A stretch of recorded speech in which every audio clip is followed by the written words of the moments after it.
السلام علیکم ورحمۃ اللہ وبرکاتہ۔ آج میں مصارف زکوٰۃ یعنی کن لوگوں کو زکوٰۃ دی جا سکتی ہے اور کن لوگوں کو زکوٰۃ نہیں دینی چاہیے ان کے بارے میں تفصیل کے ساتھ آپ سے بات کروں گی، کیونکہ یہ بہت انتہائی اہم ٹاپک ہے جس کے بارے میں اکثر لوگ نہیں جانتے۔ تو قرآن پاک میں اللہ تعالیٰ نے نہ صرف زکوٰۃ کی اہمیت و عظمت اور تاکید بیان فرمائی بلکہ صراحت کے ساتھ اس سے مصارف بھی بیان فرما دی ہیں۔ سورۃ توبہ کی آیت نمبر 60 ہے، انما الصدقات للفقراء والمساکین والعاملین علیہا والمؤلفۃ قلوبہم وفی الرقاب والغارمین وفی سبیل اللہ وابن السبیل فریضۃ من اللہ واللہ علیم حکیم، کہ یہ صدقات تو صرف فقیروں اور مساکینوں کے لیے ہیں اور ان لوگوں کے لیے ہیں جو صدقات کے کام پر مامور ہوں، اور ان کے لیے جن کی تالیف قلب مطلوب ہو، اور گردنوں کو چھڑانے اور قرض داروں کی مدد کرنے کے لیے ہیں، اور خدا کی راہ میں اور مسافر نوازی میں صرف کرنے کے لیے ہیں۔ یہ ایک فریضہ خدا کی طرف سے، اور اللہ سب کچھ جاننے والا اور دانا اور حکمت والا ہے۔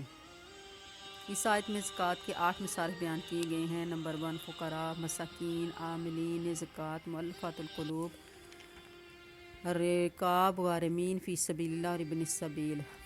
تو یہ وہ ہیں جن کے بارے میں اللہ تعالیٰ نے فرمایا کہ ان کو زکوٰۃ دی جا سکتی ہے۔ اس کے علاوہ مصارف زکوٰۃ کے مسائل اور بھی ہیں۔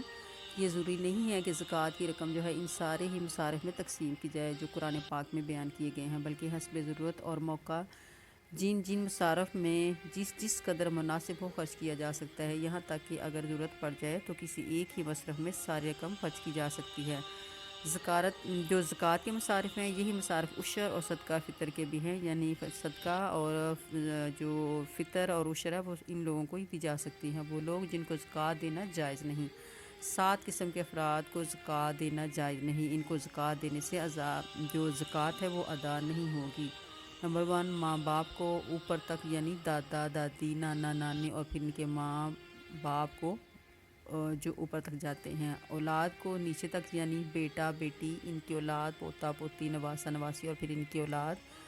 اور اسی طرح نمبر 3، اپنے شوہر کو۔ نمبر 4، اپنی بیوی کو۔ ان رشتہ داروں کو زکوٰۃ دینے کے معنی بالآخر یہ ہوتے ہیں کہ گویا زکوٰۃ کے مال سے اپنی ہی ذات کو نفع پہنچایا جائے، لیکن اس کے یہ معنی ہرگز نہیں ہیں کہ اپنے مال سے آدمی ان کا تعاون نہ کرے، بلکہ شریعت کی جانب سے ان کی کفالت اور مالی تعاون ہر مسلمان پر لازم ہے۔ ان 4 رشتوں کے علاوہ باقی سارے رشتہ داروں کو نہ صرف یہ کہ زکوٰۃ دینا جائز ہے بلکہ بہتر ہے اور زیادہ اجر و ثواب کا باعث ہے۔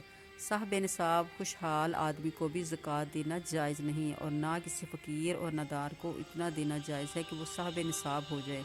ہاں، اگر وہ مقروض ہو یا کثیر العلاج ہو تو حسب ضرورت زیادہ سے زیادہ دے سکتے ہیں۔ نبی کریم صلی اللہ علیہ وسلم کا ارشاد ہے کہ صدقہ مالدار آدمی کے لیے جائز نہیں سوائے ان 5 افراد کے: راہ خدا میں جہاد کرنے والا، صدقہ کی تحصیل وغیرہ کا کام کرنے والا، مقروض یا وہ شخص جو اپنی دولت سے صدقہ کا مال خرید لے، یا وہ شخص جس کا پڑوسی مسکین ہو، پھر اسی مسکین کو صدقہ ملے اور وہ مسکین اپنے دولت مند پڑوسی کو بطور ہدیہ پیش کر دے۔ غیر مسلم کو بھی زکوٰۃ دینا جائز نہیں۔ بنو ہاشم کی اولاد میں سے 3 خاندانوں کو زکوٰۃ دینا جائز نہیں: حضرت عباس رضی اللہ تعالیٰ عنہ کی اولاد کو، حضرت حارث کی اولاد کو، ابو طالب کی اولاد کو۔ اسی طرح البتہ یہ تحقیق انتہائی دشوار ہے کہ فی الواقع کون بنو ہاشم میں سے ہے، اس لیے بیت المال سے تو ہر حاجت مند کی اعانت ہونی چاہیے۔ ہاں، جس کو اپنے ہاشمی ہونے کا یقین ہو تو زکوٰۃ نہ لے۔ امام مالک رحمۃ اللہ علیہ فرماتے ہیں کہ مجھے یہ بات پہنچی ہے کہ نبی کریم صلی اللہ علیہ وسلم نے فرمایا کہ صدقے کا مال آل محمد صلی اللہ علیہ وسلم کے لیے جائز نہیں۔ اس کے علاوہ زکوٰۃ کے جو اور بھی مسائل ہیں، یعنی اگر کسی شخص پر آپ کی کچھ رقم قرض ہے اور اس کے حالات تنگ ہیں، اگر آپ اپنی زکوٰۃ میں وہ رقم اس کو معاف کر دیں تو زکوٰۃ ادا نہیں ہوگی، البتہ قرض کے قدر اس کو زکوٰۃ میں دے دینے کے بعد وہی رقم آپ اپنے قرض میں اس سے وصول کر لیں تو زکوٰۃ ادا ہو جائے گی۔ گھر میں کام کاج کرنے والے نوکر چاکر، خادم، یہ دائی وغیرہ کو زکوٰۃ دینا درست ہے، البتہ خدمت کے معاوضے اور تنخواہ میں ان کو زکوٰۃ دینا جائز نہیں۔ ناداروں کے کپڑے بنانے، سردی کے موسم میں کمبل، لحاف بنوا دینے اور شادی وغیرہ کی ضروریات کو مہیا کر دینے میں زکوٰۃ کی رقم صرف کی جا سکتی ہے۔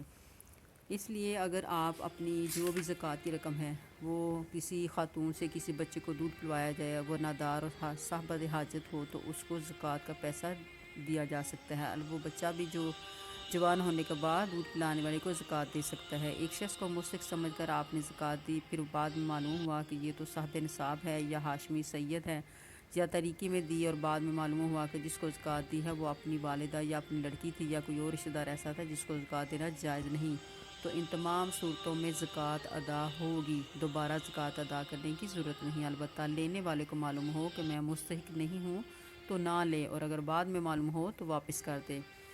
آپ نے کسی کی حاجت مند کو سمجھ کر اس کو زکوٰۃ دے دی، بعد میں معلوم ہوا کہ وہ غیر مسلم شخص تھا تو زکوٰۃ ادا نہ ہوئی، دوبارہ ادا کرنی ہوگی۔ اگر کسی شخص کو عطیے میں یا انعام میں کوئی مال ملا اور وہ قدر نصاب ہے تو سال گزرنے پر اس سے زکوٰۃ وصول کی جائے گی۔ بینکوں میں رکھی ہوئی امانت پر زکوٰۃ واجب ہے۔ ایک شخص جو ہے وہ اگر زکوٰۃ کی جو رقم ہے منی آرڈر کے ذریعے بھی بھیجی جا سکتی ہے، اور زکوٰۃ کی مد سے ہی منی آرڈر کی فیس ادا کرنا بھی جائز ہے۔ تو اس لیے جو میں نے آپ کو جو اس کے زکوٰۃ کے مصارف بتائے ہیں، اس کے علاوہ زکوٰۃ نہیں دی جا سکتی ہے۔ اللہ تعالی ہمیں ان مصارف پر خرچ کرنے کی توفیق عطا فرمائے، آمین ثم آمین۔ صدقہ جاریہ کے نیت سے